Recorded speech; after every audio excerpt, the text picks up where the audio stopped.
আসসালামু আলাইকুম বন্ধুরা। দক্ষিণ ভারতীয় সিনেমার ইতিহাসে অন্যতম বড় ব্লকবাস্টার জেলোরের সিকুয়েল নিয়ে চারদিকে এখন টান টান উত্তেজনা। সুপারস্টার রজনীকান্তের টাইগার মুথুবেল পান্ডিয়ান কি আবারও ফিরছে? আজ আমরা কথা বলবো এই ভাইরাল পোস্টার এবং জেলোর ২ মুভির সর্বশেষ আপডেট নিয়ে। এই ভিডিওতে যা যা থাকছে: ৩ মহাতারকার মিলন, রজনীকান্ত, মোহনলাল এবং জ্যাকি শ্রফ। এই ৩ কিংবদন্তিকে কি আমরা আবারও একই ফ্রেমে দেখতে পাব? পরিচালনা ও কাস্টিং: নেলসন দিলীপ কুমারের মাস্টার প্ল্যান এবং অনিরুদ্ধর বিধ্বংসী মিউজিক নিয়ে লেটেস্ট আপডেট।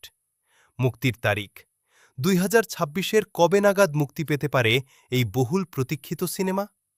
গল্পের আভাস: জেলোর ২-এ কি নতুন কোনো শত্রু আসছে? বিজয় সেতুপতি বা শাহরুখ খানের ক্যামিও কি সত্যি? সম্পূর্ণ ভিডিওটি দেখুন এবং আপনার মতামত কমেন্টে জানান। ভিডিওটি ভালো লাগলে লাইক দিন এবং আমাদের চ্যানেলটি সাবস্ক্রাইব করে পাশেই থাকুন। মুক্তির তারিখ: সুপারস্টার রজনীকান্ত নিজেই নিশ্চিত করেছেন যে সিনেমাটি ২০২৬ সালের ১২ জুন বিশ্বজুড়ে মুক্তি পাওয়ার কথা রয়েছে।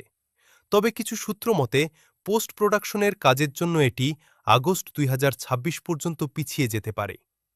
পরিচালনা ও সঙ্গীত: প্রথম পর্বের মতো এই সিনেমাটিও পরিচালনা করছেন নেলসন দিলীপ কুমার এবং সঙ্গীত পরিচালনা করছেন অনিরুদ্ধ রবিচন্দর।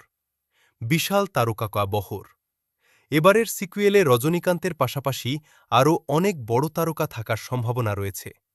বিজয় সেতুপতি এবং শাহরুখ খান বিশেষ ক্যামিও চরিত্রে থাকতে পারেন বলে জোরালো গুঞ্জন রয়েছে। মিথুন চক্রবর্তী, বিদ্যা বালান এবং এসজে সূর্য গুরুত্বপূর্ণ চরিত্রে যোগ দিচ্ছেন। প্রথম পর্বের মোহনলাল, শিব রাজকুমার এবং জ্যাকি শ্রফ তাদের নিজ নিজ চরিত্রে ফিরছেন।